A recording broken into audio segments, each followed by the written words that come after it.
it definitely feels good when it comes from a farmer's mouth whenever computerized hole selection works that well out on a farm. Let's see here. Yeah, so these are just some nutrient runaway, some takeaway, again, and then some recommendations from Steve that him and I put together. And one thing that I found that's the most important really is sometimes that I've seen through working computerized hole selection for the last 4 years, there's just this disconnect sometime between the farm managers and actually the guys that are punching the holes and putting things together. And when Steve sees that something's right on his farm, he takes his crew completely off what they're doing so they can build confidence and accept that change moving forward. And that's a really big deal. It affects his bottom line. He'll incentivize the guys based upon his yields, and there's a happier crew out there working, and that means a lot to his growers. So I'm going to go over just some general polytubing specs, and I'll get into pipe planter a little bit for the time that we've got left. But polytubing is used in a great deal all throughout the United States, and we sell polytubing really all the way out west into California. I've even worked some in Idaho in some particular areas on some sweet potatoes. But the greatest amount of polytubing use that we've seen is throughout the Mississippi Delta. As far as numbers go, the furrow irrigated acres, and this is taken from the latest Farm and Ranch Irrigation Survey, with regard to total furrow irrigated acres throughout the Delta and the number of polytubing acres, it's pretty close. There's about 4 million acres out there that are irrigating with polytubing, whether it be in a furrow or whether it be inside inlet and rice or border irrigation. In polytubing application, there's a number of different ways that you can use it. We use it in levees, we use it in furrows, we use it even with border irrigation, all of which we can get designs through pipe planter in order to determine what holes to punch in the pipe. There's many different applications. We water from the edge of the field. We can even water from both sides of the field, going down the top of a ridge, water back and forth if you know what type of water that you've got. And we even use multiple sets. As far as application, again, you can run these features through pipe planter, side of the field, center of the ridge. Pipe planter can tell you what holes to punch on both sides of the pipe, so you don't have to run 2 sets. Save a little bit of money in pipes, save a little bit of money in time, and hopefully pay for the tubing or pay for some other things with the savings that you created from pipe planter. Again, H-valves. Farmers are very inventive with regard to how they're using pipe. There's 7 sets of pipe coming out of one hole right there. That's kind of, that picture is just bewildering to me as to how inventive farmers have been with polytubing, what devices that they use, the accessories that are out there that can help implement better, efficient, and better use of polytubing. This is a new poly tee that we're now making within Delta Plastics, so it eliminates the need of these big PVC tees anymore. Well, how much are these, Charlie, the polytube tees now? 30, 40, 50 bucks? So save a bunch of money right there. Use these particular devices and these accessories. My point being is that even though we're this inventive with the use of polytubing, all of these issues still stand the same. A lot of guys don't know that we make 10-inch pipe. A lot of guys still continue to use 15-inch 10 mil just because they think that's the only roll or only size of pipe that's being sold. We guess at the size of holes that we're punching. We measure pressure based upon a boot on top of the polytubing and whether or not it's got pressure or whether or not it doesn't have pressure. If you got full pressure at the front end of the pipe and you don't have any pressure at the very, very bottom end of the pipe, what happens? You get overwatering on the front end, no water on the bottom end. We continue to push water. You burn up your beans on the front end, low yield, and you waste a lot of water and you push a lot of those nutrients off the end of the field. So it's a real deal. All of these particular issues are real, laborious time spent, long watering times, pushing a lot of water off the edge of the field, and it happens on a lot of percentage of the fields that are using polytube. So with that, we have issues with the aquifer. We have issues with incorrect polytube size. We have issues with punching the wrong hole sizes. Still today, pipe faucet's been around for 15, 17 years now. Pipe planter's been around for 5 years now. And we still have these issues with confidence in doing something different and subjecting ourselves to change in technology and doing something different out in the field. So we have the flow data. We have a lack of flow data in order to drive pipe planter, increase pumping, and just oversaturation fields and overwatering fields. I think this is a pretty good example. It's kind of almost a doomsday approach to where we're going sometimes. But it can show you the drawdown. This is a good map. Water development change from pre-development in feet. These are cones of depression that are forming, and they continue to form and continue to form. Steve's farm is right here. These areas are getting deeper and deeper and deeper every year, and unless we engage in some type of best management practice on farm, whether it's pulling from reservoirs or pulling from the ground, if you're not implementing computerized hole selection on those 4 million acres, we're losing a lot of money and losing a lot of and using too much water. Here's another declining water level in the alluvial aquifer map. Current decline about 25 to 35 feet. Total after the projections for 2050 about 55 to 75 feet. So this decline is real, whether we like it or not. As far as overall pipe planter acres in 2015, and my point here was with all of this use and these new methods of using polytubing, we're still not really getting the adoption that we want, right? With 4 million irrigated acres out there, we did 260,000 acres of polytubing or a pipe planter altogether. My job is to get that to 4 million acres, okay? So Arkansas, you can see the statistical numbers. No one's particular state is beating another state. That's not the goal. The goal is to commonly get this particular thing adopted, to try it out on a few fields and see how it affects your bottom line, and then push forward with learning how to do it. So what can you do? Use Pipe Planter. It's a web-based application at www.pipeplanter.com. You can access it at midnight in your pajamas from your iPhone. You don't have to have it downloaded on your computer anymore. It's free of charge for anybody that wants to use it. It's supported by agencies, supported by Delta Plastics, supported by consultants. So it's really a no-brainer and no excuses as to whether or not you can learn it or whether or not you can implement it out on your field. There are consultants out there that if you can't do it, if you can't get over the learning curve of it, they'll do it for you for a charge, just like you would pay a consultant to do something else out on your field.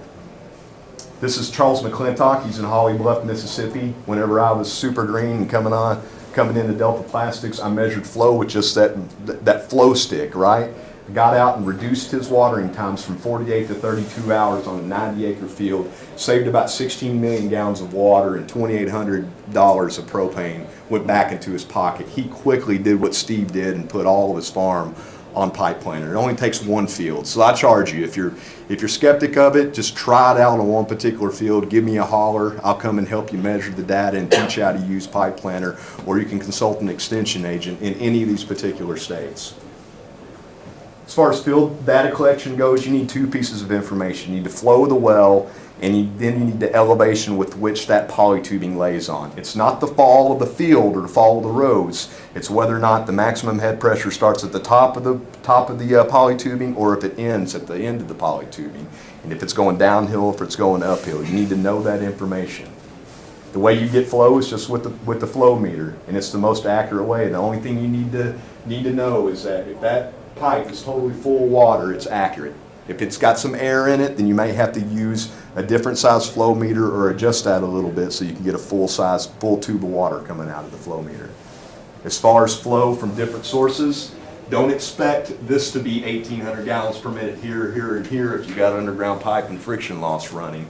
You've got to check flow at each one of these individual risers. That's an important piece to know, that every single hole that you've got coming out of the ground that you're pumping water from, you got to put a flow meter on those particular holes if you're going to run computerized hole selection.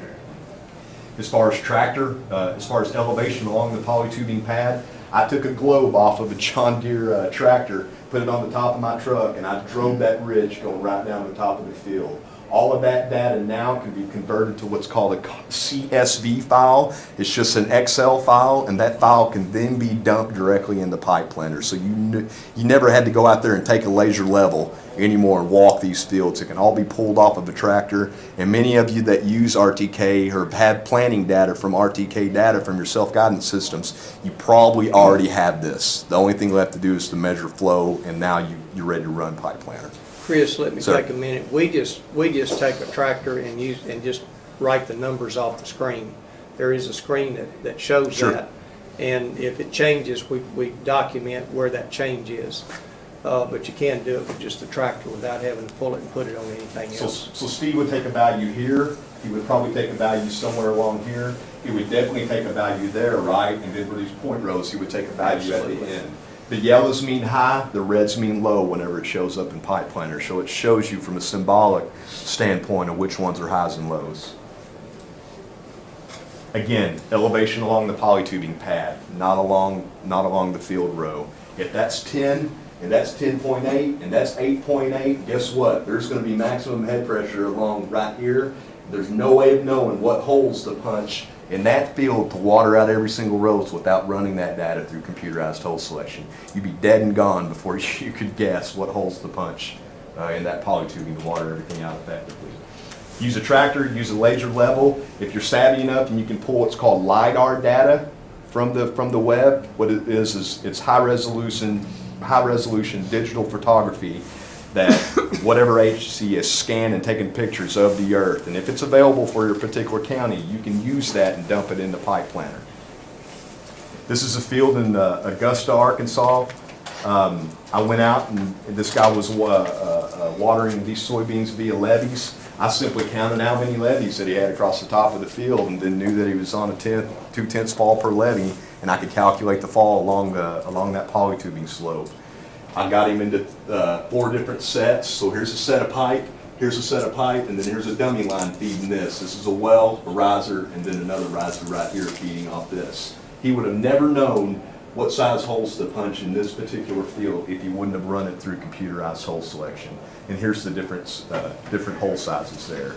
So a 9/16, a half inch, you know, a 1/4 inch, all the way down to a 7/16. Again, you're going to need more than 2 hole punchers in the back of your truck if you want to water out these irregular shaped fields. But he saved 60% on that particular field from going from levee, watering his beans, to going from using polytubing to using computerized hole selection. And he watered one more additional time that particular year. He saved 13.5 million gallons of water out of the hole at $3.30 diesel in 2010 and 2011. That's what he paid, that's what he reduced. And again, another guy who was skeptic, who had never used it before, that's now got it on the majority of his acres. Slowly, it's becoming adopted, and slowly we're doing it. It just needs to be done a little bit faster. So as far as the runtime, as far as what we want to see, if you look at this animation, this can happen. You measure your flow rate, you get the elevation of the pad, that might be flat, and you can just nix that particular value that you put in the pipe planner. But this is what we're trying to achieve, is even distribution of water going down each one of those each one of those furrows. And whenever we're watering evenly, putting that water out in the field in the right way, what are we not doing? We're not blasting nutrients, we're not blasting fertilizer, or pushing anything else off of the field. And believe it or not, fields can water evenly like this. These are some of the hardest fields to water because you're coming right out of the gate, right, with a short row and then a long row. You don't want to blow up the pipe. So what size hole are you going to punch here in order to keep pressure all the way down the line? No way of knowing unless you run it through computerized hole selection. With regard to multiple inlet rice, a lot of us are familiar with side or multiple inlet rice and the benefits of it. We're talking about establishing a quicker flood, leaving a little bit of freeboard so that we can collect rain on top of that and shut our system off if rain were to happen. So if you've got a 4 or 5 inch flood on top of that, and then you get a 6 inch gully wash or rain in 24 hours, you're going to have a lot of labor out there, either repairing levees, getting debris out of your fields. Watering with multiple inlet or side inlet allows you to establish that flood faster, shallower, and to catch rain at the same time. So we're reducing our pumping time, we're reducing labor, we're avoiding over pumping of these top levees, and we're freeing up labor to do something else out in the field. You can run it either from the side of the field or you can run it down the middle of the field. So here's our levees, here's our spills, here's the riser of the well. You can do it on straight levees, you can do it on contour levees. The only thing you need to make sure you do is don't use your regular tractor that you're using to put down polytubing and drive over those levees. There's four-wheeler like pullers and things like that that you can use to put polytubing out across the field, and you want to make sure that they run perpendicular to those levees. Here's our old client in Mississippi. That's the four-wheeler roller. That's Dr. Chris Henry and us over in Stuttgart putting out some pipe. You dig the ditch the same way, but you just install it inside of the field. Here's a side inlet demonstration from Dr. Joe Massey image from him. This is where the polytubing is laying. Here's the ditch that we've dug. The gates will be placed inside these particular holes. And then there's the midfield installation. Beautiful picture of fully inflated polytubing, watering up those individual. The levee pads, I could call them like a cereal bowl, right? The polytubing itself is the conveyor of the water, and you're watering each one of those individual bowls up at the same time. Some of those bowls are going to be larger, some of them are going to be smaller. So guess what? You're going to need different size holes or different size gates, and you may need to manage those gates throughout the season. So here we go. Information needed for pipe planter. You need to know the flow rate. The field size is good to know. It's not necessary because you can now draw things within pipe planter and it uses a map, but you got to know the paddy size per acre. These stats come from the YMD and Dr. Dean Pennington study down in Mississippi. But this was some survey information that was taken from some irrigation events on contoured straight levee rice fields and straight levee with multiple inlet rice irrigation. We're showing about an 8-acre-inch savings altogether by using multiple inlet and straight levee. That equates to about 217,000 or so gallons of water. But when we talk about bottom line savings here, for a gallon of diesel pumped per acre inch, assuming that diesel is about $3 a gallon, $24 per acre gets people excited about using something different that's affecting their bottom line across a 3,000 or 4,000 acre rice field. And if price of diesel were to go down and that's $12 an acre, I'll still take it.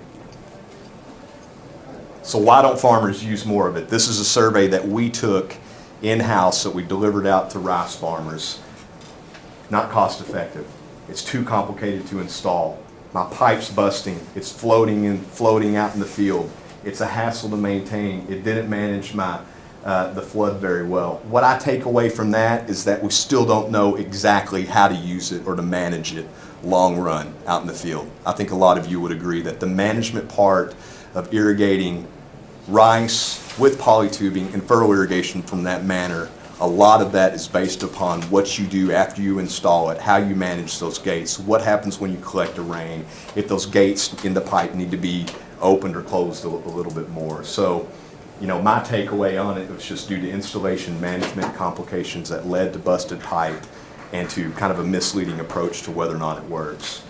But then, on the other hand, many producers have used it. The Earl Kleins of the world will suggest proper installation is key.